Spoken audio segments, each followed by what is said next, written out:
Hi friends, welcome back to our channel. This is Venky. ఈ వీడియోలో నేనేం చెప్పబోతున్నానంటే నా యూట్యూబ్ జర్నీ ఎలా స్టార్ట్ అయింది ఈ వీడియోలో అయితే చెప్పబోతున్నాను. అసలు నాకు యూట్యూబ్ జర్నీ స్టార్ట్ చేయాలన్న థాట్ ఎలా వచ్చిందంటే, నేనైతే హాస్టల్లో చదువుకునేవాడిని. దసరా హాలిడేస్ కి అయితే ఇంటికి వెళ్ళా. మా ఊర్లో ఒక యూట్యూబర్ అయితే ఉన్నాడు. సో అన్న చెప్పేవాడు మా కుర్రోళ్ళందరికీ యూట్యూబ్ ఇలా స్టార్ట్ చేయాలి, యూట్యూబ్ లో ఇలా ఉంటది జీవితం అనేసి. అన్న చెప్పిన తర్వాత నాకైతే ఇంట్రెస్ట్ కలిగింది యూట్యూబ్ ఛానల్ క్రియేట్ చేయాలనేసి. సో సింపుల్ గా యూట్యూబ్ ఛానల్ అయితే క్రియేట్ చేసేసా. యూట్యూబ్ ఛానల్ క్రియేట్ చేసే సరిపోతుందా, దాంట్లో కంటెంట్ కూడా ప్రొవైడ్ చేయాలి కదా.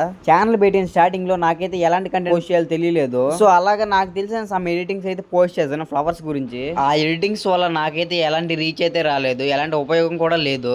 అలా ఏం పోస్ట్ చేయాలని ఆలోచిస్తుంటే దసరా హాలిడేస్ అయితే అయిపోయాయి. సో ఇంకా హాస్టల్ కి అయితే వెళ్ళిపోయా. హాస్టల్ కి వెళ్ళిపోతే మా ఫ్రెండ్ ఒకడు లాగ్స్ అయితే చేయమన్నాడు. ఎందుకంటే వాడు కూడా ఒక యూట్యూబరే. వాడు యూట్యూబ్ లో ఏం కంటెంట్ ప్రొవైడ్ చేస్తాడంటే ఇంటర్ అండ్ డిప్లొమా స్టూడెంట్స్ గురించి చెప్తాడు. ఏంటి ఇంటర్ లైఫ్ ఎలా ఉంటది, డిప్లొమా లైఫ్ ఎలా ఉంటది అని చెప్తాడు వాడు. ఇప్పుడు నేనైతే లాగ్స్ అయితే చేస్తున్నాను నా ఛానల్లో.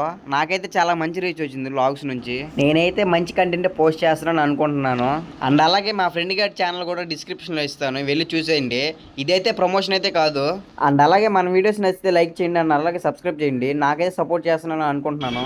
ఉంటాను ఫ్రెండ్స్, నెక్స్ట్ వీడియోలో కలుద్దాం.